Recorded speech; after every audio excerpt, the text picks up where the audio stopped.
Hello, welcome back. ഇന്ന് share ചെയ്യുന്നത് ഒരു കിടിലൻ ബീഫ് റെസിപ്പിയാണ്. Beef dry fry. ഇത് നമുക്ക് സ്റ്റാർട്ടർ ആയിട്ടോ അല്ലെങ്കിൽ സൈഡ് ഡിഷ് ആയിട്ടോ സെർവ് ചെയ്യാൻ പറ്റുന്നതാണ്. ഈ ഒരു ഡിഷ് ഉണ്ടാക്കാൻ വളരെ എളുപ്പമാണ്, എന്നാൽ വളരെയധികം ടേസ്റ്റിയുമാണ്. അപ്പോൾ ഇനി നമുക്ക് റെസിപ്പി നോക്കാം.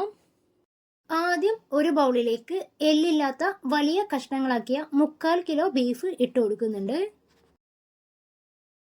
ഇനി ഇതിലേക്ക് 1/4 ടീസ്പൂൺ മഞ്ഞൾപ്പൊടി, 3/4 ടീസ്പൂൺ ഉപ്പ്, 2 ടീസ്പൂൺ കുരുമുളക് പൊടിയും 1/2 ടീസ്പൂൺ മുളക് പൊടിയും ഇട്ട് നന്നായിട്ടൊന്ന് മാരിനേറ്റ് ചെയ്തെടുക്കാം. ഇനി ഇതൊരു അരമണിക്കൂർ റെസ്റ്റ് ചെയ്യാനായി ഫ്രിഡ്ജിൽ വെക്കാം. അരമണിക്കൂറിന് ശേഷം ഫ്രിഡ്ജിൽ നിന്നെടുത്ത് തണുപ്പൊന്ന് കുറഞ്ഞതിന് ശേഷം ഇതൊരു കുക്കറിലേക്ക് ഇട്ട് കൊടുക്കാം. 3-4 ടേബിൾ സ്പൂൺ വെള്ളവും കൂടി ചേർത്ത് ബീഫ് 80% വരെ ഒന്ന് വേവിച്ചെടുക്കണം.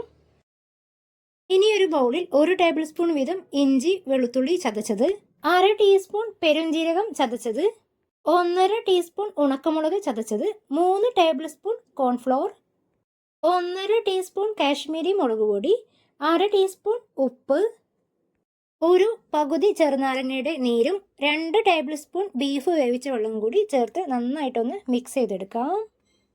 ഈ സമയത്ത് നമ്മൾ നേരത്തെ വേവിച്ച് വെച്ചിട്ടുള്ള ബീഫ് വിരൽ നീളത്തിലൊന്ന് മുറിച്ചെടുത്തിട്ടുണ്ട്. 3/4 ഇഞ്ച് കനത്തിൽ വേണം ബീഫ് കട്ട് ചെയ്തെടുക്കാൻ. മസാല നന്നായിട്ടൊന്ന് മിക്സ് ചെയ്തെടുക്കാം. വെള്ളം വേണമെങ്കിൽ ബീഫ് ചേർത്ത വെള്ളം തന്നെ കുറച്ചുകൂടി ചേർത്ത് കൊടുക്കാവുന്നതാണ്. നന്നായിട്ട് മിക്സ് ചെയ്ത ശേഷം കഷ്ണങ്ങളാക്കിയ ബീഫ് ഇതിലേക്ക് ഇട്ട് കൊടുക്കാം. ഇനി ബീഫ് മുറിഞ്ഞു പോവാതെ മെല്ലെ മെല്ലെ ഇളക്കി നന്നായിട്ടൊന്ന് മസാല യോജിപ്പിച്ച് വെക്കണം. നന്നായിട്ട് മാരിനേറ്റ് ചെയ്ത ശേഷം 1 മണിക്കൂറെങ്കിലും ഫ്രിഡ്ജിലൊന്ന് റെസ്റ്റ് ചെയ്യാൻ വെക്കാം. 1 മണിക്കൂറിന് ശേഷം ഫ്രൈ ചെയ്യാനായിട്ട് ചീനച്ചട്ടിയിലേക്ക് സൺഫ്ലവർ ഓയിൽ ഒഴിച്ചു കൊടുത്തിട്ടുണ്ട്.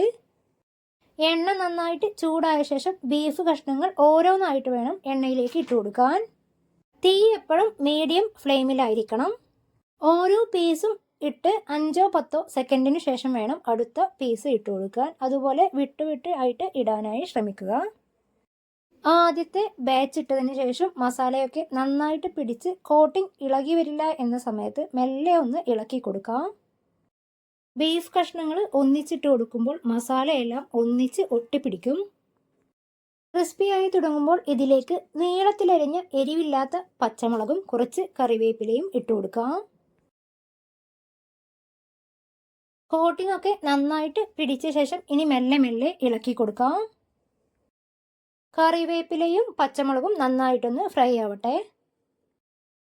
ഇനി ബീഫും പച്ചമുളകും കറിവേപ്പിലയും എണ്ണയിൽ നിന്ന് കോരി മാറ്റാം. പച്ചമുളകിൻ്റെയും കറിവേപ്പിലയുടെയും നല്ലൊരു ഫ്ലേവർ കിട്ടാൻ വേണ്ടിയിട്ടാണ് ഇങ്ങനെ ചെയ്യുന്നത്. എരിവ് കൂടിയ പച്ചമുളകാണെങ്കിൽ നീളത്തിൽ 4-5 പീസുകളാക്കി ഒരൊറ്റ പച്ചമുളക് മാത്രം ഇട്ട് കൊടുത്താൽ മതി. ബാക്കിയുള്ള ബീഫും ഇതേപോലെ ഓരോ ബാച്ചുകളായി കുറേശ്ശെയായിട്ട് ഫ്രൈ ചെയ്തെടുക്കണം.